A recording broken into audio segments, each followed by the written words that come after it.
वज़ीर सेहत टी हरीश राव ने गुज़िश्ता 10 साल के दौरान महकमे सेहत में हुई तरक्की की तफसीलात पर एक रिपोर्ट जारी की। रविंद्र भारती में आज मुनक़िदा वर्ल्ड फार्मासिस्ट डे के मौके पर यह रिपोर्ट जारी करते हुए उन्होंने 310 फार्मासिस्ट के तकर्रुरनामे मुंतखब अफराद के हवाले किए। इस मौके पर खिताब करते हुए हरीश राव ने कहा कि गुज़िश्ता 10 साल के दौरान महकमे सेहत में कई असलाहत लाए गए। रियासत में मेडिकल कॉलेज की तादाद 56 कर दी गई है। रियासत की तश्कील के वक्त तेलंगाना में सिर्फ 3 डायलिसिस सेंटर थे, जिसकी तादाद आज 82 कर दी गई है।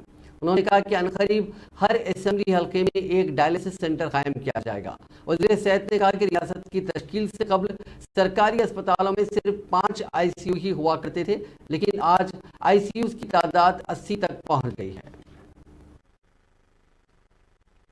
ఈ డిపార్ట్మెంట్ల మధ్య అద్భుతమైన సమన్వయాన్ని సాధిస్తూ అటు ముఖ్యమంత్రి గారికి నాకు మా సెక్రటరీ గారికి మంచి సమన్వయకర్తగా ఉంటూ ఎప్పటికప్పుడు అందరినీ కూడా మమ్మల్ని అలర్ట్ చేసేటువంటి గౌరవ ముఖ్యమంత్రి గారి OSD డాక్టర్ గంగాధర్ గారు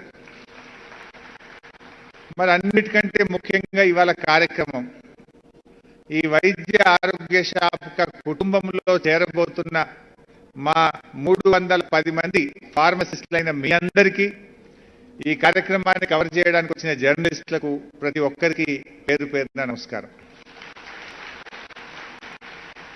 చాలా సంతోషం, ఈరోజు పబ్లిక్ సర్వీస్ కమిషన్ ద్వారా 310 మంది ఫార్మసిస్టులకు ఉద్యోగ నియామక పత్రాలను మీ యొక్క ప్లేస్ ఆఫ్ పోస్టింగ్ ఆర్డర్స్ను ఇవాళ మీకు ఇవ్వడం నాకు కూడా చాలా సంతోషంగా ఉంది।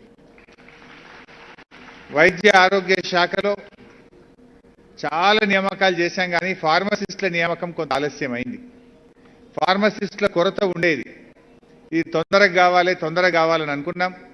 ఇవాళ మీ రాకతో మరి ఫార్మసీలు కూడా బలోపేతం అవుతాయని నేను ఆశిస్తా ఉన్నాను। ఎందుకంటే ఆసుపత్రి బాగా